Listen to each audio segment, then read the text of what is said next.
Welcome to Shooby Dooby Doo Up, a podcast where we talk about pop music, specifically by deep diving a randomly chosen UK top 10 singles chart from the past. I Can Make You Mine, Taste Your Lips of Wine, Cara Mia, Ti Amo, Why Not To Me, Return. We're acting like fools, carrying books back to school and splashing in the bath. What a lovely way to burn. I'm neither Captain Smith nor Pocahontas. I'm Andy Robinson. And I'm neither Romeo or Juliet. I'm James Cook. And which randomly chosen UK top 10 singles chart from the past are we talking about this week, James? We are going to the 25th of September, 1958. There are a lot of other great records in this top 30, I think, at this time. Bird Dog by Everly's is a real period for rock and roll, James. Bird Dog by the Everlys, Born Too Late by the Ponytails, Rebel Rouser by Dwayne Eddy, Hard-Headed Woman by Elvis Presley, Rave On by Buddy Holly, and You Need Hands by Max Bygraves. What were you doing in 1958? I was not about, as you know, James, whenever we do these randomly chosen UK top 10 singles chart from the past, I always like one where neither of us are alive because it makes us less nostalgic. It's a great top 10, though. What were you doing? Well, I was in my early 30s. I think I own 90% of these songs on compilations and stuff. You know me, James, I'm a right sucker for this era. There were loads of songs in this top 10 that I knew, a few that I didn't. Yep. I mean, around what was happening culturally, around the 25th of September 1958, James, there was a storm, a bad one apparently. Blue Peter and Grandstand had just been shown on the UK BBC. But in pop music news, Move It by Cliff Richard's just been released. Marvin Gaye's just made his first solo record. And in another way, Joan Jett and Andrea Bocelli have just been born. I've got some stats about this chart. I love your late 50s stats. This top 10 contains 3 UK number ones, 4 songs going up, 3 going down, and 3 non-movers for a total net movement of +1. There are 7 American artists, a very American top 10. There are 2 British and a Cuban. There are 8 solo artists and 2 duos with 4 cover versions. Great late 50s stats by my reckoning. There are 6 songs about the complexities of love, 3 of them hopeful, 3 of them despairing. There's 1 instrumental, there's 1 song of death, there's 1 song about a physical sensation, and there's 1 song of personal hygiene. There are no examples of self-reference, but there are 3 key changes, 4 if you want to include 2 happening in 1 song. I think that counts. I think we can count that as 4. Oh, there's 4 then. All these songs are on our playlists as usual. We have a playlist on Spotify and a playlist on YouTube as well, so you can check out the songs as the podcast progresses. Always like to give you a nudge towards this late 50s rock and roll-y type top 10 because not only does it make what me and James are banging on about, you can have a rock and roll in time.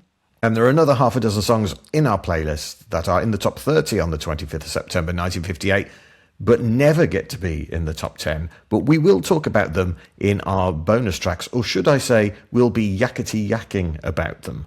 There's nice. A little clue to one of the songs that we're going to be covering. Also songs by Buddy Holly and our old friends Perry Comover and Pat Bowen. That will be Perry Comover and Pat Boone if you're here for the first time, and welcome back if you're not. You can join our Patreon community for free. The bonus tracks podcast costs less than £1 a week. I see no reason to hang around, James, do you? Nah. Volare, whoa, whoa, wee, whoa. Number 10. Down 4 to number 10 this week in the top 10 charts. It's Endless Sleep by Marty Wilde. I knew this record from before. Were you familiar with it? No, I didn't know it at all. Oh, then well, I'm interested in this as a virgin to it, as a first timer. What did you make of it? Yeah, it's quite dark, isn't it? 99% of this song is Marty Wilde singing about how his girlfriend has drowned. And then right at the end, he pulls it back and goes, not really. And you go, come on, mate, you've just been saying she's drowned. It wouldn't qualify as a death disc because there's no death disc. Let's try and explain it, James, while we can. What is the Endless Sleep? Where is Marty Wilde saving his girl from? Well, the sea. The sea is very much the antagonist in this song, and Marty Wilde sings to the sea, and he projects onto the sea what he thinks the sea is saying, and the sea is basically saying, I have drowned your girlfriend. Yeah. I mean, the song is called Endless Sleep, which is like a reference to death, isn't it? Very much. You can't call it Endless Sleep and then cop out at the end and go, no, she's alive, really. And how does he cop out at the end? I can't remember. Essentially, He goes in and saves her. So he's then, worried. Let's do it from the beginning. We're skipping right to the end. At the beginning, the night was black. The rain was falling down. Look for my baby. She's nowhere around, etc., etc. Traced her footsteps down to the shore. Afraid she's gone forevermore.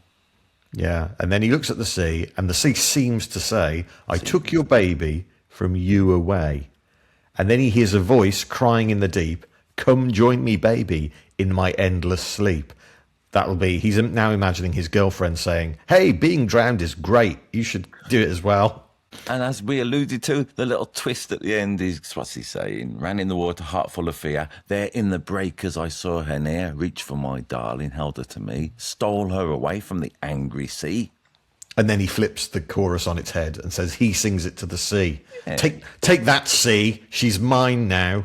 Oh, man, it's such a great record, this is. It's a cover version, I learned. Yes, that's right. The original by Jody Reynolds. Whose version was a million seller in the US. Jody, who co-wrote it, we'll get into that, said it was inspired by an Elvis song. Do you know which one? I would imagine, with its moodiness and its allusion to death, Heartbreak Hotel. You're absolutely right, yes. Who?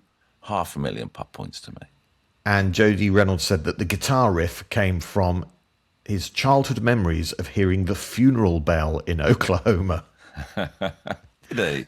Yeah, it's very dark, isn't it, this song? The musical Oklahoma rather than just as general. No, in Oklahoma, where he lived. Oh, okay, all right then. Yeah. Of course, it was co-written by Dolores Nance. Of course. Who that? Well, what has Dolores Nance got in common with the Academy Award-winning editor, Roderick Janes? That's a great question, and there's no way I'm going to get it. Well, do you know who Roderick Janes is? Roddy James, no. Roderick Janes is the person who edits all the Coen brothers movies. Okay, maybe you'd like to come and join us on this podcast because it's a nightmare. Well, that'll be quite hard to do because Roderick Janes doesn't exist. Roderick Janes is a name that Coen brothers use to pretend that someone else is editing their movies and not them. Oh, really? Dolores Nance, also, like Roderick Janes, doesn't exist. What in the hell is going on in this world of endless sleep? It's a made-up name. Yeah. The record company put it on the label because they wanted people to think the song had been written by a proper professional songwriting team and not just a 16-year-old kid called Jody Reynolds. Incredible. They're good facts, aren't they? Mm. Oh, I've got some facts because I look at YouTube comments, don't I, James, to try and get some other input to drag us away from the self-importance of our own unasked for opinions. Bert Whedon plays guitar on this record. Bert Whedon wrote that Play in a Day book, teaching kids to play guitar, which influenced Eric Clapton, Jimmy Page, Jeff Beck, all them lot, so he's a pioneer of rock and roll. You talk about, is it a death disc? We've spoken of those before. This is the craze at the late 50s, early 60s of songs about teenagers dying in various ways that were huge. Is it a death disc, though? Because the original ending of the song wasn't the ending that currently exists. In the original ending, it's just like, yeah, she's dead. It's far bleaker. Yep. Maybe it's a bit like this record they do for Hollywood test screenings when they make a dark film and then no one likes it, so they decide to pussy out. Well, it was the record company who said, can you put a happy ending on this song? And it does feel tacked on, particularly when you know that. It's called Endless Sleep, for pity's sake. It is, as I say, 99% she is drowned. Yeah. It's a record with a twist. We've covered them many times in the podcast, haven't we, James? Whatever the Brotherhood of Man was. Save Your Kisses for Me. Memphis, we did in one of our bonus tracks once about Chuck Berry when you think he's talking to, his girl and he's talking to his daughter. Just a little twist, nothing wrong with it. Do you think because it's called Endless Sleep, it's obliged to end in death? Yeah, it's not about endless sleep then, is it? If she's all right. It should be called something like, Finite Awake, which is not as good a title. I'll be honest with you. I'm no Dolores Nance when it comes to songwriting. I was with my baby, and it was too late because it was a fine night wake. Yeah, do you think that's as catchy? Could be. Finite wake just makes it sound like someone else has died, and we're all having a drink. And we're back into the same old problem. Should we do our pop music facts we like to chuck in for the divs? Marty Wilde was the dad of who? Kim Wilde. He was also related to Jack Wilde in Oliver. I don't know if that's true, but email us in, put comments below. This was the first of 6 top 10 hits for Marty Wilde. This song was also covered by Hank Williams Jr., Mark Bolan, and Billy Idol. Well, then Billy Idol covered it. A few people in the YouTube comments were absolutely there from that. It was also featured in the film Salem's Lot. We always like to mention this, the way that pop music and pop singles can live on in other contexts. There's a lot of people in YouTube comments this week, because of the era saying, this reminds me of so-and-so, this reminds me of them, and they're all dead now. Drowned? They were never drowned because it wasn't an endless sleep. So I like it, James. We're starting off this week in this top 10 with the spectre of the afterlife. You know, it's pop music's about sometimes. And it is a haunting sounding record as well. Yes, man. The guitar solo in it is oddly discordant, isn't it? It's kind of, to use one of your favourite words, discombobulating start to this top 10. Yeah. Did you watch the video? No. It's a great version of Marty Wilde doing it later on. I mean, there's a few, obviously the pop video was not so prevalent in 1958, but you see Marty Wilde doing it as an older man in his suit that's a bit oversized for him, like a Ted. It's brilliant, Marty Wilde. Number 9. Up 2 places to number 9. It's Patricia by Prez Pardo.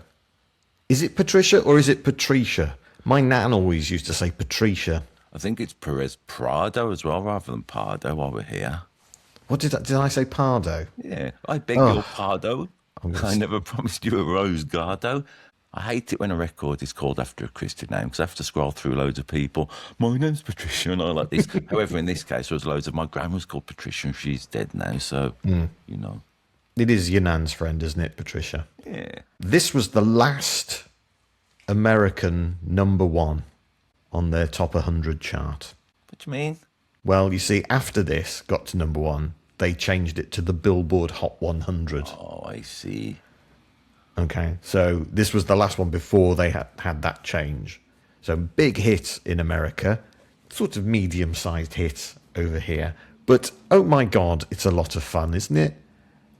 We've covered the Perez Prado song in the past, haven't we? That we mentioned it brings out your inner idiot when dancing. Yeah. We're not going to do any lyrical analysis because there's no lyrics to it. What? Hang on. Whoa, whoa, whoa. What do you mean there's no lyrics? It's an instrumental. There are lyrics, though. What do you mean? Someone wrote lyrics to it. Bob Marcucci, the songwriter. Okay. There are lyrics to this. There are no versions I could find with people singing the lyrics, but they are published. So we could do them now. This could be a Shooby Dooby Doo Wop exclusive, the first ever performance of Patricia with lyrics. I mean, you're bigging that up, so I feel we're obliged to do it. All right, then, let's do it. You got the lyrics there? Yep. How does it go again? I can't remember. Did it. I did it. I did it. I did it. Okay. I haven't worked this out, so what key? You're going to Rex Harrison anyway, I should imagine, a bit, aren't you? Well, I'll just sing it badly. Okay. That rhythm. I'm waiting, James. I'm waiting expectantly for your beautiful voice. Kiss her, and your lips will always want Patricia.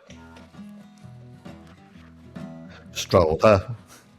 See Patricia move with all her charms. Ba, ba, ba, ba, ba, ba, ba. Mambo. Cha-cha or merengue, it's Patricia. Heaven. That's where you'll be when she's in your arms. Ba, ba, ba, ba, ba, ba, ba.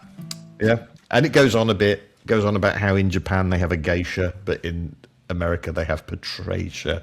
Okay. So there are lyrics, incredibly, but they're nowhere. I couldn't find a version of it. That seems strange, doesn't it? Beautifully sang, by the way. Thank you. I am the best recorded version of those lyrics by default, I think. Now we're on stupid video because everyone told us we had to do that rather than the happy days, James. You could be a viral sensation from singing that. I hope we should clip that up, shouldn't we? Definitely. Yeah, as a warning. Yeah, I think sometimes our clips look like "Don't watch this" instead of the opposite. So I had heard this piece of music before. Yeah. It shows up on stuff. It showed up on adverts. I think it was an advert for the post office here in the UK. We did one before, the Perez Prado song. It was a Guinness advert from the 90s. This wasn't the Guinness advert. No, that was... But I had heard it before on some sort of, as George Orwell called it, someone rattling their stick around an empty bucket. What does that mean? That's what George Orwell used to say advertising was. Oh, okay. Yeah. It's a harsh accusation to throw at this record. That's a beauty, isn't it? It's so much fun. It's so funny. It's really hard to listen to it and not have a big smile on your face. Yeah.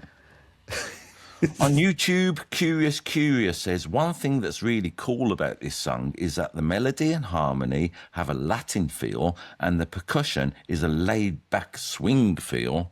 And then MP Load Up 148 pops up underneath to say, that's mambo, baby. Yes, well, Perez Prado was the king of the mambo. Yeah. Do you know what else this song is featured in? Come on. Now, James. It's me. I feel because we're on video now, we have to reintroduce everything. Once upon a time, I would have just thrown that back in your face. Was it on either the Muppets or the Simpsons? It was on either of those. Which one do you think? The Muppets. No, it's in The Simpsons. Darn it. It's in the final episode of the first series of The Simpsons. It also features in the movie La Dolce Vita, classic, of course. I saw it was in some HBO programs and everything.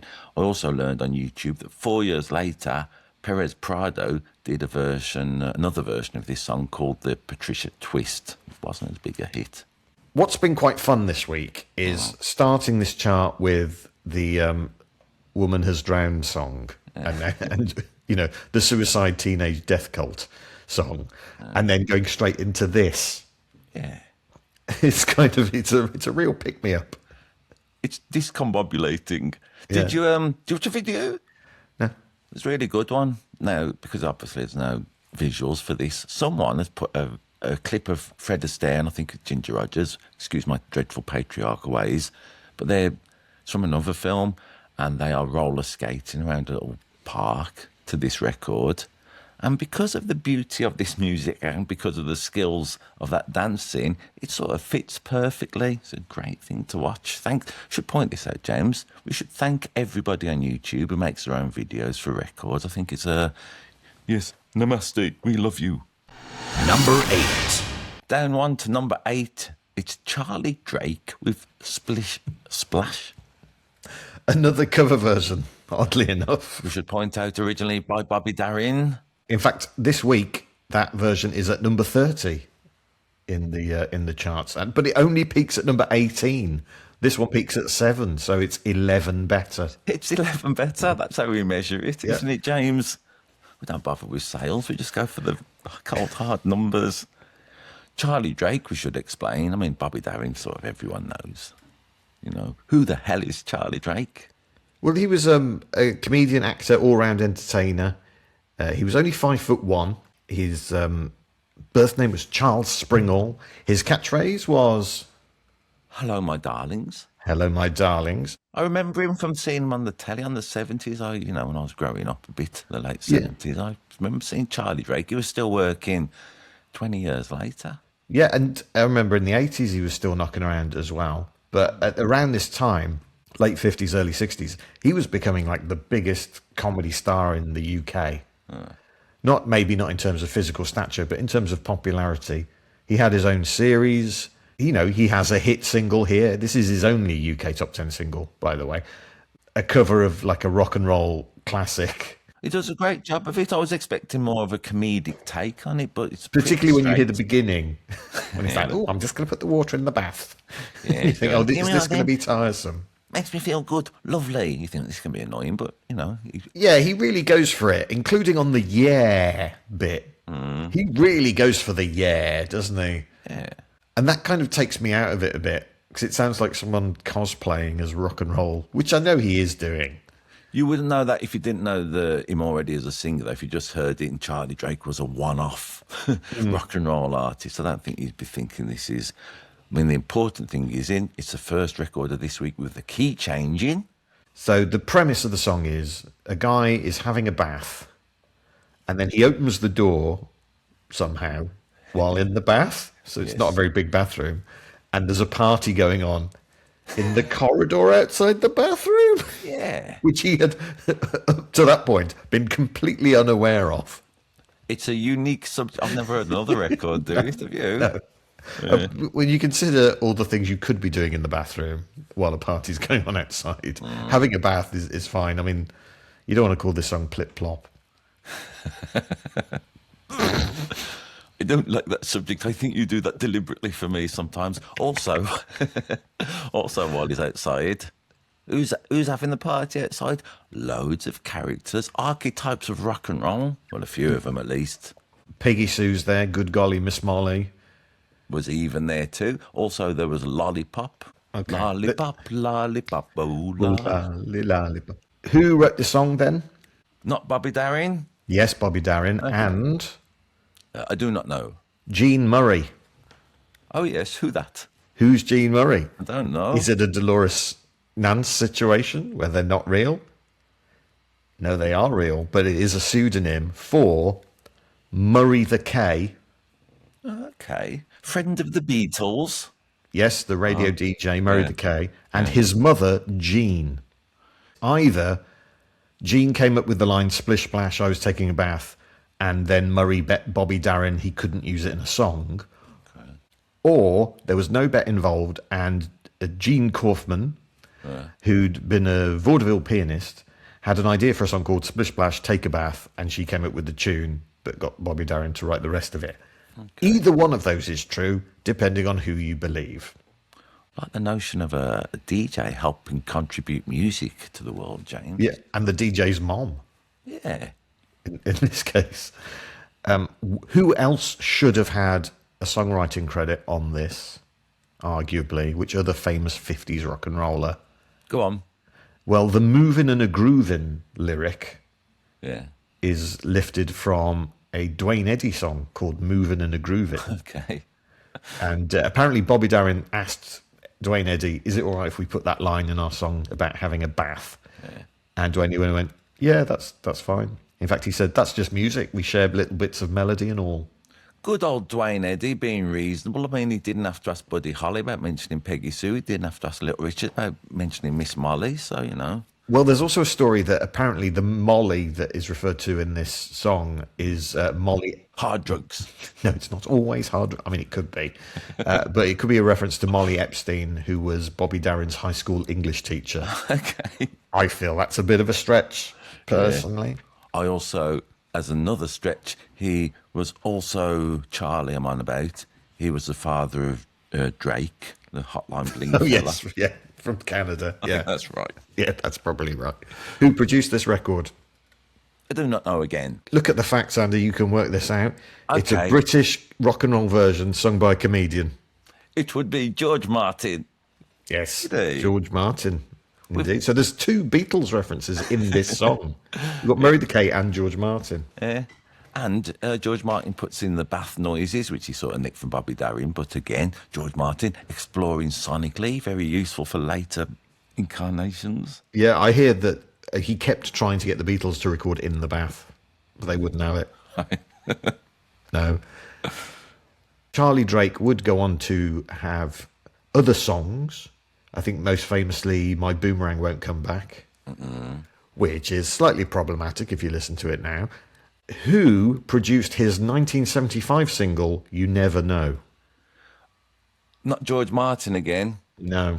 Why? Who then? Who? Peter Gabriel. Did he? Yes, and Phil Collins plays the drums on it. Oh, wow. And incredibly, even though the Charlie Drake Genesis mashup we'd all been waiting for, it did not chart. Charlie Drake, when he was recording his TV show in 1961, he arranged for a bookcase to be set up in such a way that it would easily fall apart when he was pulled through it during a slapstick sketch. Before they came to film it, though, one of the carpenters working at the studio saw the bookcase, went, "Oh, this is broken," and mended it. Which meant when Charlie Drake was pulled through the bookcase that hadn't been set up properly, he fractured his skull and was in a coma for 3 days. Blimey. Yeah. Now we're on video. I wish we could put that clip up. It doesn't exist, does it? No. Maybe we should just put that one of Bobby Davro falling on the floor in the stacks instead.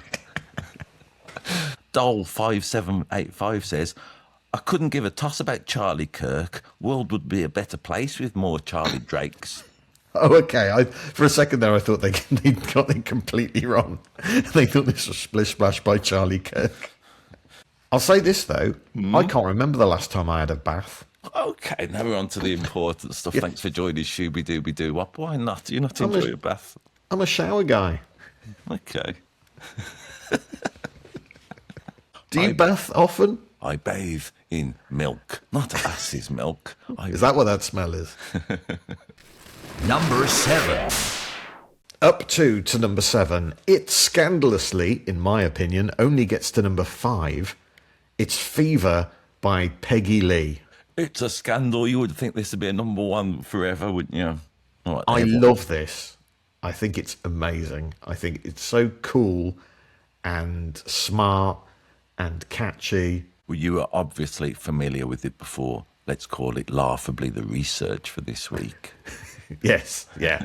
This is one of the ones I've known for a long time. And I've known many different versions of it. And there are so many different versions of it. Go on, let's do that first. One I was initially familiar with growing up was the one by Elvis Presley from his album Elvis Is Back, which was the first album he recorded after returning from the army. And everyone says that Elvis, although he was no good after he came in the army, this Elvis Is Back is probably one of the greatest albums ever.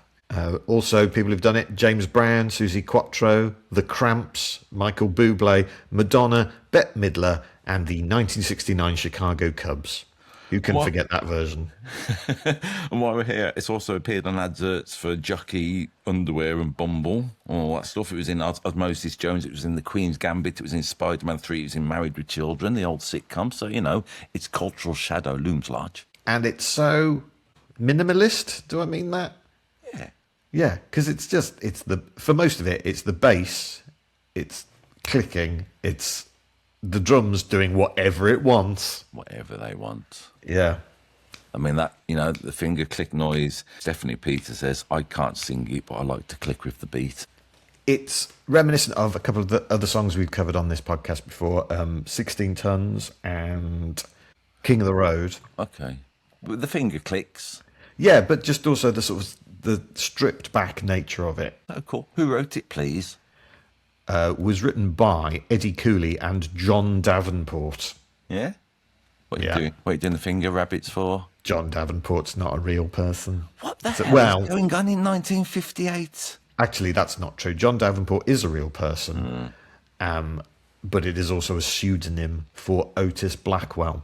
Who wrote Elvis songs? We've covered them in the past when we did. Do you remember that week when Paralysed and All Shook Up were in the top 10, both Otis Blackwell songs? Yeah, also Don't Be Cruel, Return to Sender, and Great Balls of Fire. He couldn't use his real name because he was under contract with a different record label. And John Davenport was his stepfather. Peggy Lee, two of my mum's friends, by the way, Peggy and Lee. But she's got a great voice. The backing is tremendous. The song itself is tremendous. I particularly like the use of the old-timey language in there. Yeah, and we should say, when I say Eddie Cooley and John Davenport, Otis Blackwell wrote Fever, they wrote the original version. Yes. This version has other bits added to it that were written by Peggy Lee. Which bits did she write? I know the version by Little Willie John. There's some. I'm glad you brought this up. There's some parts that are missing from Little Willie John that I absolutely miss. Well, they weren't missing because that's what the song was at that time. You know what I mean? You know what I mean? They've been added subsequently by Peggy Lee. It basically, the stuff about Romeo and Juliet, the stuff about Pocahontas, that's all put in by Peggy Lee. That's brilliant, isn't it? They're the best bits of the record in some ways. Yes. Romeo loved Juliet. Juliet, she felt the same. When he put his arms around her, he said, Julie, baby, you're my flame. Thou giveth fever. Yes. Yes. When you kisseth, sir. Yeah. And, you know, gets a forsooth in there. Yeah. That's great. That's all by Peggy Lee. Peggy Lee wrote about 300 songs in her career. She's not known as a songwriter. Yeah. but she famously wrote songs in the movie Lady and the Tramp. She wrote He's a Tramp. Did she write that song? Her? Yeah, Oh, which brilliant. she also sings in the movie. And Me applauding Peggy Lee. Go on. the other song from that movie that she wrote and does the singing on is We Are Siamese, If You Please. Did she write that as well? Yes, she did. Great. Yeah. I should have known that, but this is good to learn. Yeah, incredibly talented, multi-talented Peggy Lee. What TV show did this song appear in later? Quiz for you. Back. Well, it's about someone having a fever, so maybe Casualty. No. No. I'm surprised you don't know this one, James. It's one of two. Is it in the Muppets? It is in the Muppets. Did you not watch it? The clip with Rita Moreno singing it with the drummer from the Muppets this week. Yeah, with Animal. Yeah. Oh, yeah. I saw a little rumour on the internet saying there was supposed to be a piano player on this, but he was late and didn't turn up. I'm not sure that's true. Maybe he was ill. He had some kind of illness. I mean, the song could feasibly have been called Illness. It wouldn't have been as good. Of all the words for being poorly, fever is probably the coolest one. Yeah. You give me the fever, baby. All that. Yeah. And Elvis used to say that, I've got the fever. And this is the 50s, right, where fevers were like killing people still. You give me fever.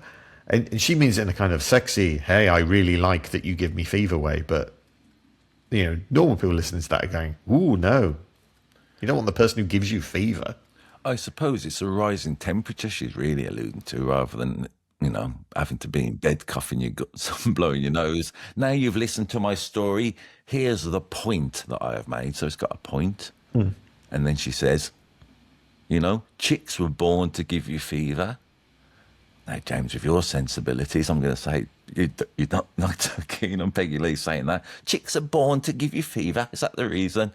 I assumed that was about bird flu. What a lovely way to burn. So we've had someone drowning, someone burning. We need the next one to be about someone's utter stupidity. I forgot to say the most important thing, James. Go ahead. It's a song with 2 key changes in. Hallelujah. Number 6. Number 6 this week, it's Poor Little Fool by Ricky Nelson.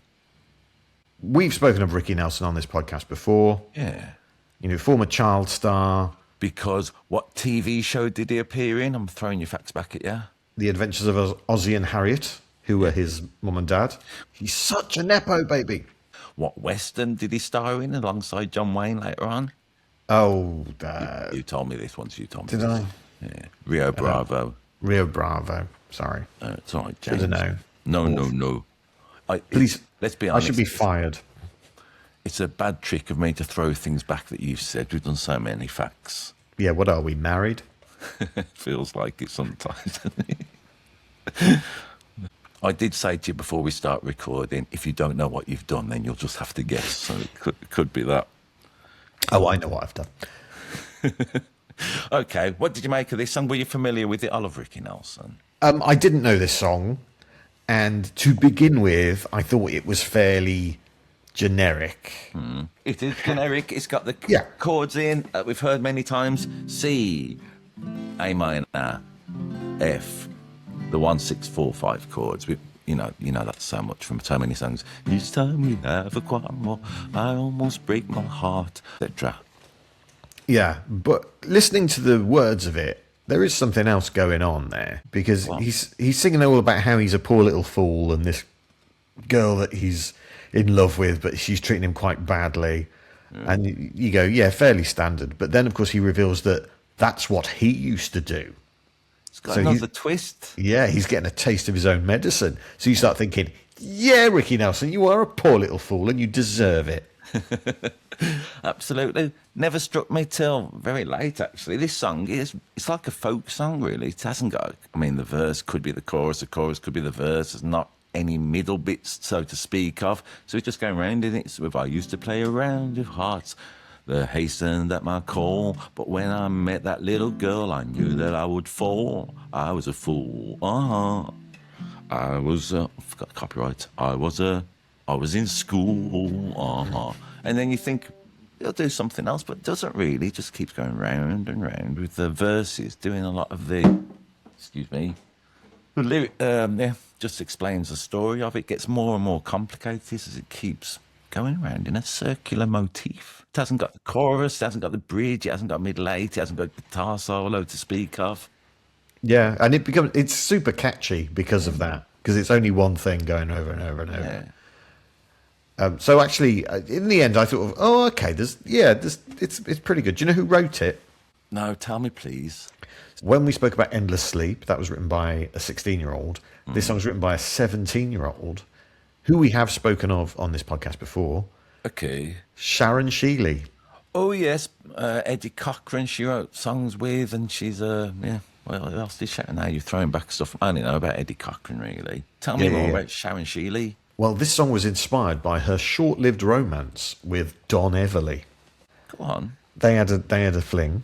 And She had a type, Sharon Shealy. She liked the boys in the bands. Yeah, and she wrote this song inspired by that. So we don't know who is the poor little fool. Was it both of them? Was she writing it from Don Everly's point of view, from her own point of view? Or is it, as I like to say, did the songwriter use her personal experiences to provide a universal sensation we've all known? I read on YouTube someone was going on about Sharon Shealy had pretended her car broke down outside Ricky Nelson's house, and then, so there's all these weird rumours flying about how Sharon Shealy introduced this record. I mean, I don't know for a fact. I do know, however, Marty Wilde's real dad was called Oscar. Yeah. And I spoke earlier about how Patricia was the last ever American number one. This song was the first ever number one on the Billboard Hot 100. Okay. Because when it switched over, this was the number one. A time of transition.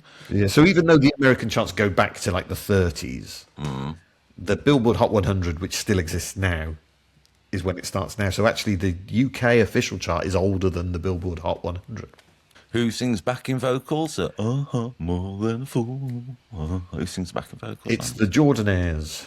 Well done, James. Who are Elvis Presley's often used backing vocalists. That's good. I'm watching lots of clips of Ricky Nelson. Very handsome man, isn't he?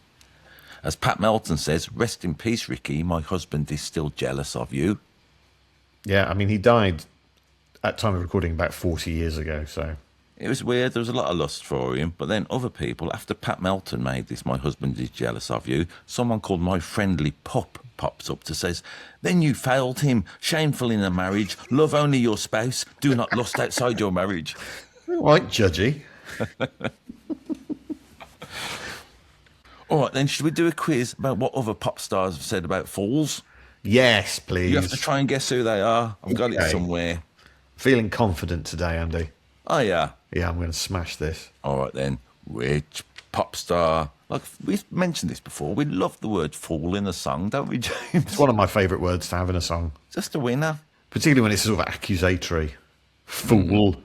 All right, then. I don't think a lot of these are from songs. They're proper real-life in situ quotes. Okay. Which pop star says, I know have education, I have inspiration. If I was educated, I would be a damn fool. I know have education. Yeah, that's a little clue into, something, which could trip you up badly while we're on the internet. Let me think. Let me use my mind to think. Bob Marley? Woo-hoo-hoo, 1,000,000 pop points to you. Who said, I am a romantic fool, no doubt about that. Someone who's romantic, I should think. Let me see again. Use my brain. I'll use your brain. I can hear your brain ticking away, James. Would it be Alex Turner from the Arctic Monkeys? You usually get none of these. All right, then. Well done. You've accrued 2,000,000 pop points. Who said all these non-singing, non-dancing, wish I had me some clothes fools who tell me on my album, so why should I pay attention to them? That was too fast. I know. Oh, dear. Why have we never learned that before, that that's a possibility? Well, it just occurred to me now we're no longer in the same room. Which pop I'll be getting so many pop points. Sorry, what was the quote? I won't do it anymore. What's the quote? Prince, I'm moving on. I've got loads of them. Which pop star said, a wise man told me, don't argue, fools, because people from a distance can't tell who's who. Michael McDonald. Let me give you a clue. He only had one problem. Oh, Jay-Z. You got it. It's a bit similar to Michael McDonald in a way. Many people have said that. Oh, I should do one more pop star and get out of here. All right. Which pop star said, only fools and criminals would think of abolishing existing religions? That was the original title of the sitcom Only Fools and Horses. Only fools and criminals would think about abolishing religion. I think he's a pop star. Oh, okay. It's someone who's clearly not a bloody pop star then.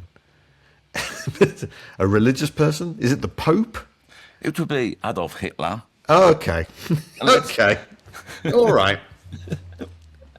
Which pop star said, there is something about sex that always brings out the funny in me. I think it's because we make such fools of ourselves over it. We've already mentioned her in the... Mussolini. No. Eva Braun. James, stop it. Oh, right. Why would you do that? We're on the internet. It would be Rita Marino. Well, that's numbers 10 to 6 of this 1958 chart. Great, and it's been great. I've enjoyed it. Check out all the music in the attached playlist. You know, we always like to give you a nudge back towards that, especially when there's a little break. What we're going to do after part 2, James, do you think? Well, we're going to cover songs 5 through 1. Yes, we'll be revealing what was number 1 on the 25th of September 1958. And we'll be talking about songs that include Double Dino, Seeing Double, the biggest hit of the year, a golden one-hit wonder, a Eurovision loser, and a rhyming love god. Sounds good to me. As always, you can check out the music in our playlist, as I mentioned, and just enjoy yourself. And until the next time, whatever you do, don't stop and shooby-dooby-doo-wop. Bop bop shoe up.